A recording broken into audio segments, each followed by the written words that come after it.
Okay. Well, the burning question of the day is hair gel. I don't have hair gel, Lynn. How do you get your hair to stick up like that? It's because I'm naturally able to do it. My hair just spikes. Your hair is Really? naturally spiky? Kinda, when I cut it this short. I see. I had to put hair gel in my hair to get it to stay down on the top, and then I wear a Yeah. hat when I walk to work, and so I just thought we could talk about hair gel. No. Yeah. No, we're going to talk about something much better than hair gel Yeah, much better than my hair gel. because Mike has thought of the topic. Yeah, I have. And the topic is what, as, senior attorneys, is your relationship with artificial intelligence these days? And the reason that I'm asking this was I was reading an article with Emma Grade, I can't pronounce her last name, but she was speaking on her podcast with Mark Cuban, and she was talking about how she feels like a 40-year-old woman when it comes to AI because she's got a bunch of people that work for her that use it, and it's been very effective, but she doesn't really know that much about it. And he said when he was talking to her that if you aren't embracing AI, you're fucked. That's like saying back in the day, I don't need to use a PC. I don't need to use the internet. I don't need to use a cell phone. If you're an entrepreneur or want to be an entrepreneur, start playing with it and get a sense for how it works, how to prompt. It becomes like having an entire staff of 1,000 business professors. Now, he has 60 different AI apps on his phone that she was talking about. So I wanted to know what you guys have been doing using AI and how you think you might be able to use it more effectively in the future. It's a really good topic. Such a good topic. I'm going to invoke many other people as I explain this, so I'll start. That's fine. Okay. If we need to, I'll describe who they are. So first of all, over the weekend, I told Loris, I said, Loris, okay, it's your job to figure out this AI thing. Because if you don't figure it out, by the time in 10 years when we're 75, we're going to be getting scammed so badly. We're going to be like so out of touch. We are going to be so far behind. We are not going to be able to function in a modern society. And he said, well, I said, yeah, you should look up look up in ChatGPT. He goes, well, how do I get to ChatGPT? And I said, go to Google. And then he said, wait, should I download the app? So we spent 15 minutes talking about how to get to ChatGPT. Okay, I am personally more involved with AI than Loris is. But Loris is, my partner, my same age, and he's like, I don't see the applicability of it. Now, I said, well, as a lawyer, we're full of it.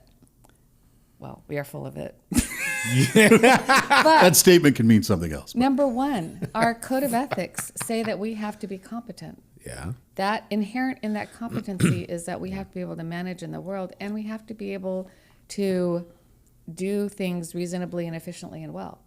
Yeah. As contingency fee lawyers, we don't bill our clients by the hour, but imagine hourly lawyers that are billing their clients, the game of the hourly big business lawyers who, how are they going to survive when they start using AI and they can't, bring in hordes of lawyers to go through documents?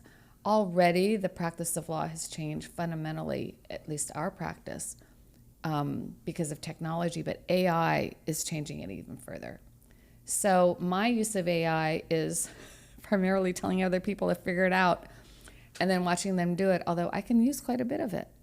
So I'll give you some examples. One is we get probably 50 calls, 40 or 50 calls a quarter, maybe more.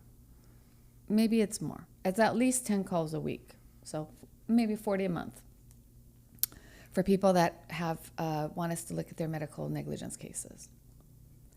And to have a medical negligence case, you have to have a medical negligence case, you have to have a doctor say that this fell below the standard of care.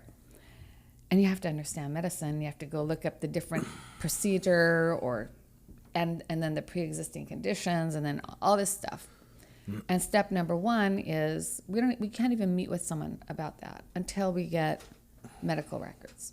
Once we get medical records, we used to have Cheryl here. You had a specific and Phil, paralegal who would review those records. and it would take months sometimes. And they have to do chronologies and all of this stuff. Okay, now we have an AI. What is it called? I don't want to say the word of it.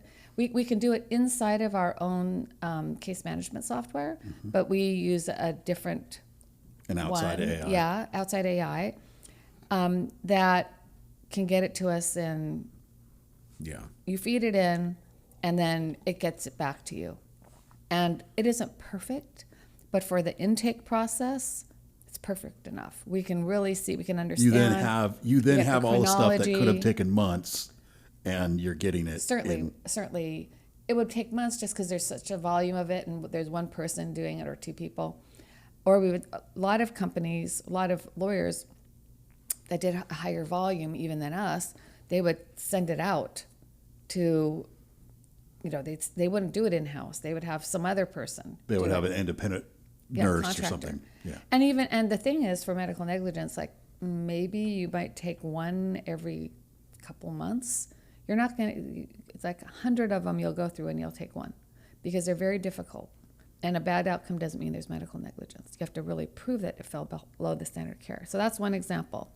But we use those medical summaries and other things like our own cases to help us at least get a timeline or figure out. You can go in there and pull out like all the doctors, which we have to use in disclosure of witnesses. You still have to go back. But the fact of the matter is that it's there in some kind of an order, more or less correct, Yeah. is a good thing. Yeah. Second thing we look at it in is Adobe has AI now.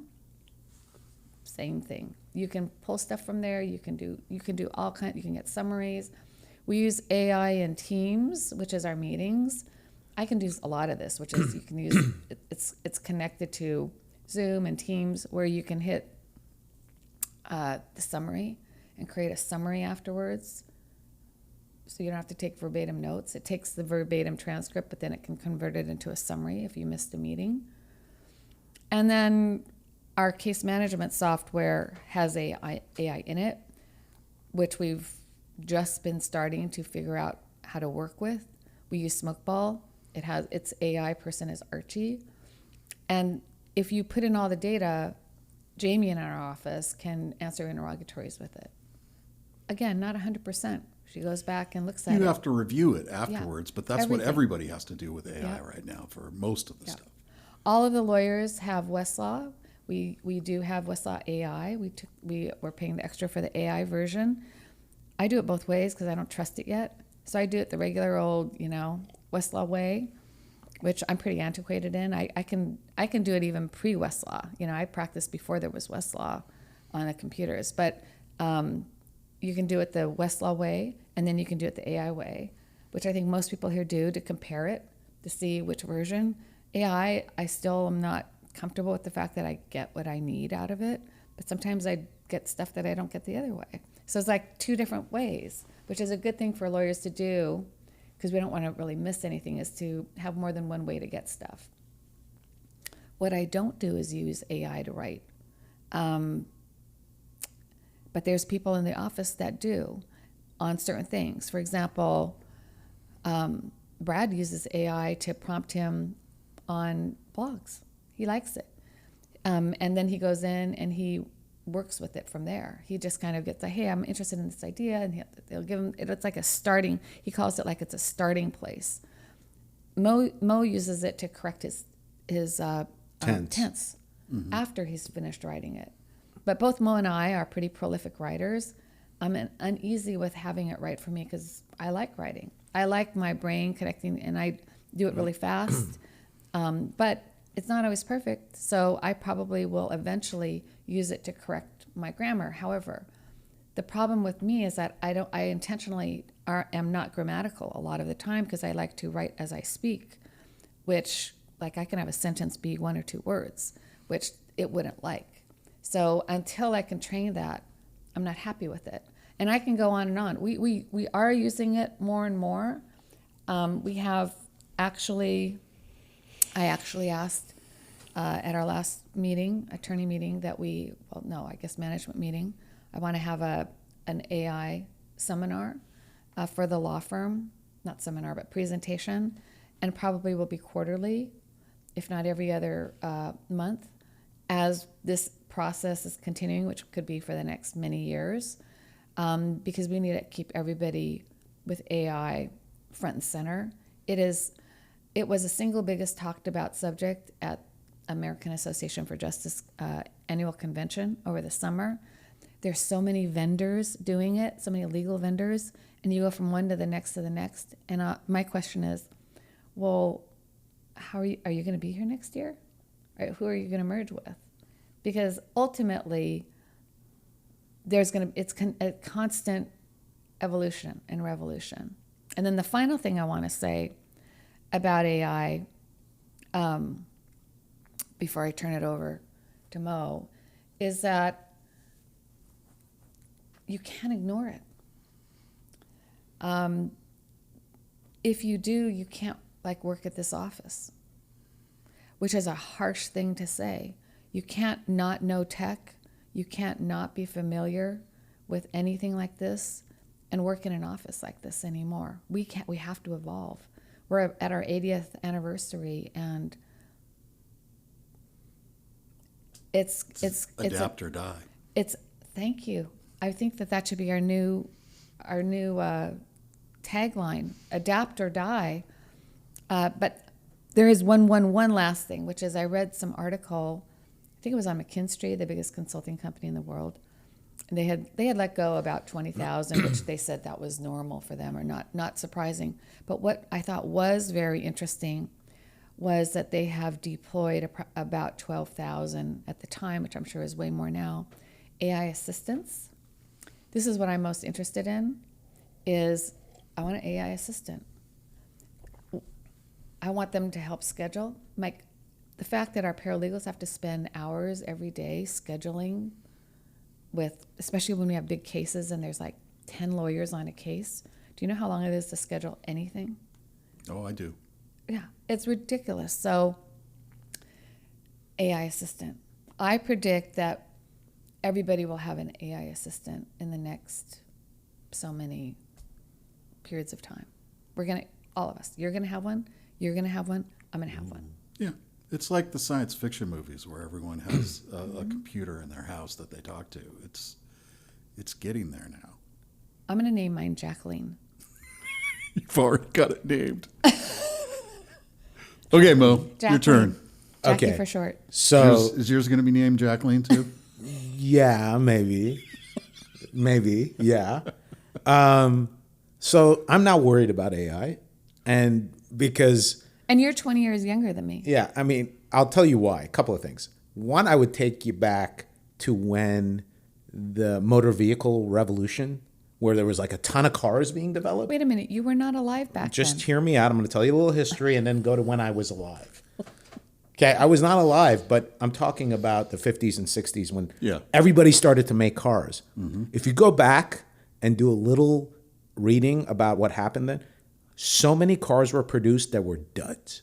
But it was a huge revolution. Everybody was like, I'm going to make the next best car, and it's going to revolutionize everything, and we're all going to move faster, and it's going to change everything, and people were concerned. And Well, and people were against it, too. There was the backlash. I mean, there were crazy laws when cars first came out where if you came to an intersection, you had to honk your horn for a certain amount of time, sometimes pull out a shotgun and shoot it in the air. Crazy stuff like that.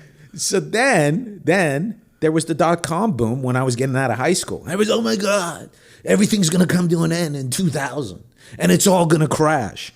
And I just remember the market was saturated with startups and people with all kinds of ideas, this and that. And then it just settled down and then, I don't know that I call it settling down, but yeah, the bubble burst and everything kind of fell apart there for a while. But the world didn't come to an end. No. And so with AI, I anticipate the same thing. The big difference is that what AI is doing that is a serious problem is that it is robbing people of the opportunity to critically think, and which is a lost art, which is the process of saying, I have a problem, or I have an issue, and figuring out your own path of working through the issue, even though it takes a long time.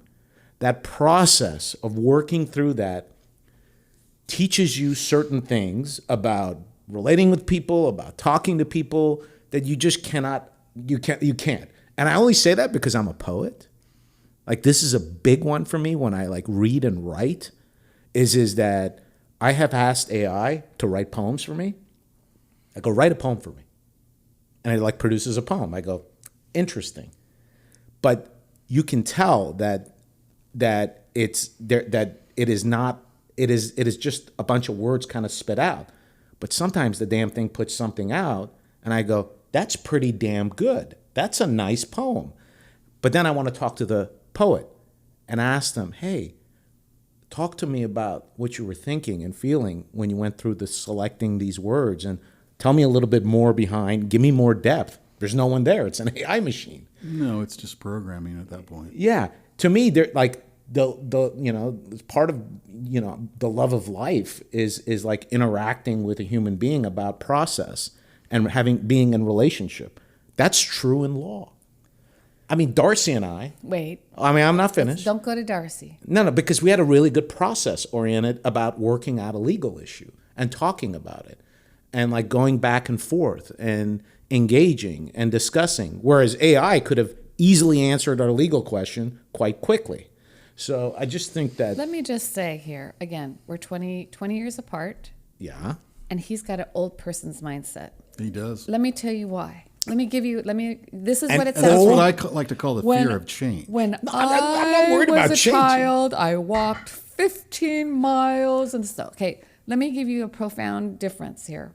Okay, when I graduated from law school and was a young lawyer, when I wrote a brief, well, we had a lot of books here, but I didn't work here as a young lawyer.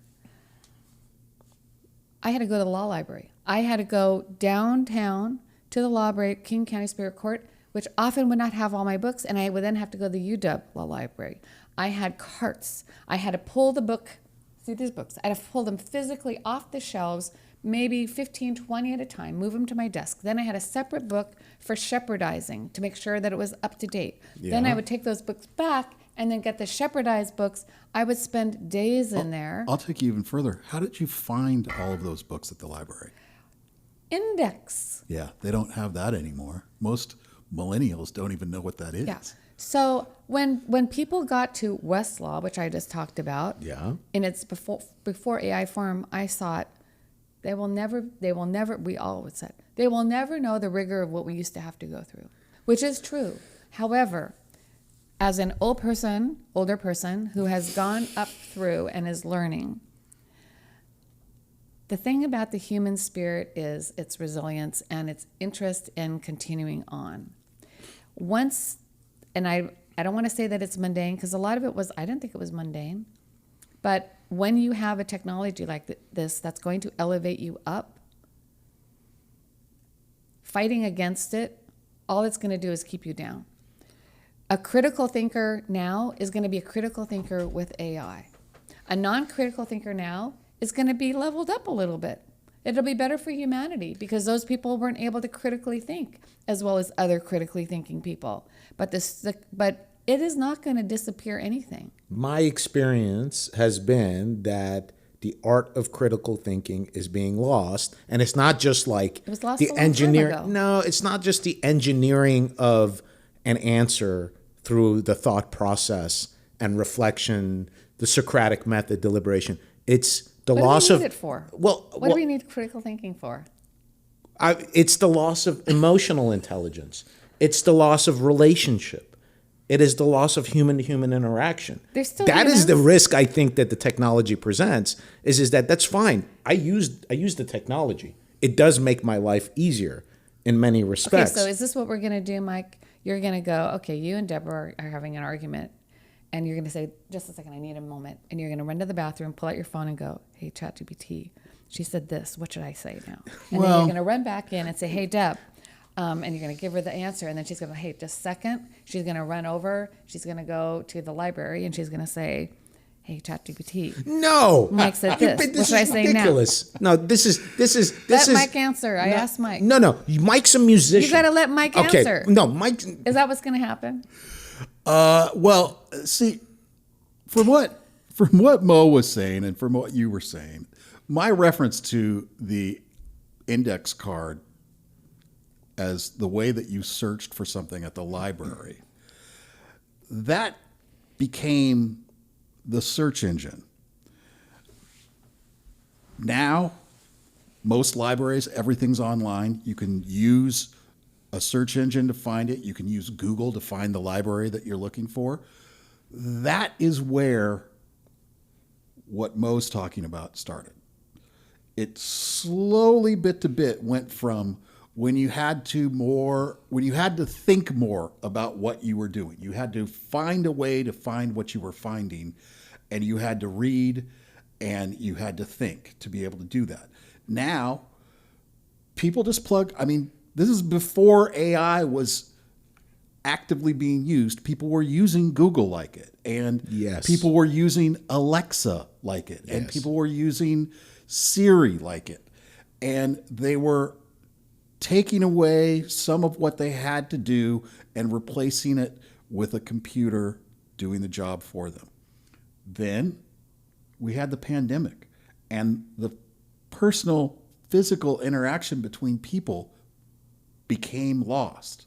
And we're still recovering from that now. Yes. But at the same time, we're in a new age. We are in the cusp of the technology age where AI is almost there. It's not really there yet, but it's almost there.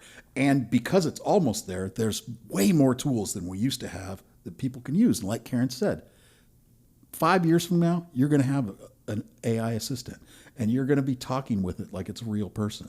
And you're going to be having it take care of lots of day-to-day stuff. So will all the businesses. If robots are around, my job will be gone. Already you mentioned the medical paralegal and the regular paralegals wanting to replace parts of their job with AI. Well, when it comes, the rest of their job is going to be taken away as well. Okay. And for me, I'm not trying to make that broad argument right now. That will be a reality. Yes. Not across the board, but eventually it will be across the board, because the easier stuff gets, the more that society wants to use it. And that's why Mark Cuban's using AI so much right now, because it takes away the need for the people that he used to have to rely on and can now rely on all information coming from the computer. You say that, and I think to myself, I go, Mark Cuban is the authority in that podcast because Mark Cuban is wealthy. Oh, yeah. Right? Yes. And then so I think like He's a major entrepreneur. major entrepreneur. And to me, that's not a reflection of who I look at to be the leader of where society ought to go next, right? And I think that maybe we're kind of venturing into like, hey, what's the ethics around this? That the reason we don't act like animals anymore is that we've become a civilized society. The reason we've become a civilized society is that we understand that we have to cooperate with one another, and we cooperate through relationship. And my only concern with the technology is that it is destroying relationship with human to human. And so like, I think that you're right. Everybody's going to rely on the damn thing, but they're going to be damn alone. Right? You're going to go walk around. Yeah, I use the map to find my way directionally to everywhere I go. But not having a map and thinking through your journey, I got to get to this location. Getting lost, laughing about getting lost when you don't know where a person's house is and you're talking about it and she keeps telling you, hey, my house is here, and we laugh. There is like stuff that's going to be lost. And that's just my concern. I'm not like an alarmist about technology. Well, you sound like it. I mean, to me, I do. I like the good old days. I mean, my kids were so lucky they got to be raised without cell phones because there was no such thing. You know, my own kids. I look at it, I tend to, you know, I'm a glass half full person. So when I look at it, I'm looking at there's more time for other things. There's going to be, there is, so for example, the paralegal that doesn't have to make phone calls or do medical record summaries to the extent that they used to is going to be able to, well, sorry, but, you know, talk more to the client, do more different kind of stuff. Are they? Because I could totally see an AI doing the intakes. Yeah. Oh, that's I can probably see true. an AI doing the intakes There's probably and such a answering thing. any phone calls, which probably won't be phone calls at that point. It will just be communications between Yeah. AI programs. I can easily see the AI taking care of almost everything that most of the staff in this building does. HR, easily taken care of. Office management, easily taken care of. Well, we're going to have to like put this podcast in a time capsule and see what happens in like 5 years or 10 years. But to me, like, again, half glasses half full, I'm looking at the possibilities for medicine. Oh, there's, I'm if looking it goes at where we're innovation. talking about, having an AI manage a hospital would greatly advance the medical field. But the medical field has a standard of care just like attorneys do. And at Ethics. which point do you hand that over to a machine? Yeah. Well, I meant like medical innovation, research, science. I think that the applications for AI, weather predictions, just how do you, how are you advancing society? Not how are you maintaining it. I think how are you maintaining it, it's going to be insidious. It's going to be all over. And we're going to be different. Every year we're going to be different than we were the year before. And it's not just America. It's No, all this is the whole world. well, and specifically humanity the in general. world, yeah, in general, and hopefully it will be able to help countries that are, don't have the financial resources and are struggling. I hope it will. But I think that in reality, there's going to be a very disparate impact on it.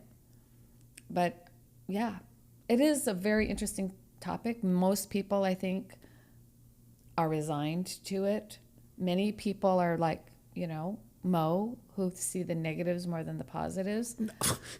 I see the positives. All I am is What's a positive, Mo? the positive about AI. It is that it is going to revolutionize industrial models of helping people raise the standard of living. Like what you just said, third know. world I countries. just said that. Yeah, But it you is have going to to come do up with that. something the new. the, Come up the with other something- aspect is that it is going to make our economy more efficient.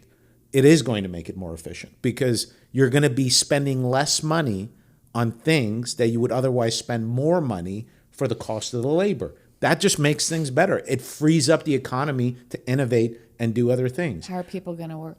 Well, Yeah, how are people going to make money? Like people like me. How am I going to make money? that is going to be a significant challenge in transitioning the economy. But that was true when the .com boom happened. you know what's But different? but They weren't taking away jobs at that point. But it's different for you than many people, What's that? for everyone in here. Well, he's a young one, our age. Well, I know. That was what I was going to say. I We don't have to some worry about it. comfort, right? I don't have to worry about it because once all this stuff has really gone down, I'm going to be close to the end of my life. yeah. Unless AI somehow manages to extend everyone's yeah. lives, which I think is absurd. But because the law firm is primarily, I don't even know what that. I guess we have a lot of younger. we're on the upper side, and there's not For that many staff. of us left. Yeah. So, which is and yeah, that's true. But that I think is a generational issue. Oh, a yeah, for sure. Huge concern. I have grandchildren. I'm like, they're going to grow up completely different than even their parents did. I think that me and my children, that was a big separation, right? But them and their children, even though they're the same age apart, it's going to be exponentially different. The good thing about all of this is that if you just stay connected to people, Yes, that's the most the important. generations have to stay connected. There's all these articles, about what the Gen X or Gen Z or Gen A or whatever they are think about, the boomer, blah, blah, all this divisive stuff. But really, the generations need to build a lot of bridges. But They it's really tough do. right now for that. I mean, we're getting way off topic, but Yeah. that's a tough thing because, we've generally the people who are in control of everything are the oldest. Oh, And it's they crazy. also have the least skin in the game. Just like we said, with Yes. AI, what I'm talking about doesn't matter because I'm already going to be out of the workforce once it's really kicked into gear. Like we said, right now, it's just an easier way for me when I search on Google or Edge at the top. It's now got a little AI part that tells you generally what you were searching for. Yeah. Other programs that I use are using AI, like you mentioned Adobe. I use Adobe Premiere for editing this stuff. And I can plug it into Adobe Premiere and say, make a transcript of this whole thing so we can have captioning on it. And it'll do it in, 10 minutes or something like that. That used to take forever. Oh my you had to God, use a yes. different program, or you had to do it ahead of time, or you had to have a outside company do it, or something like that.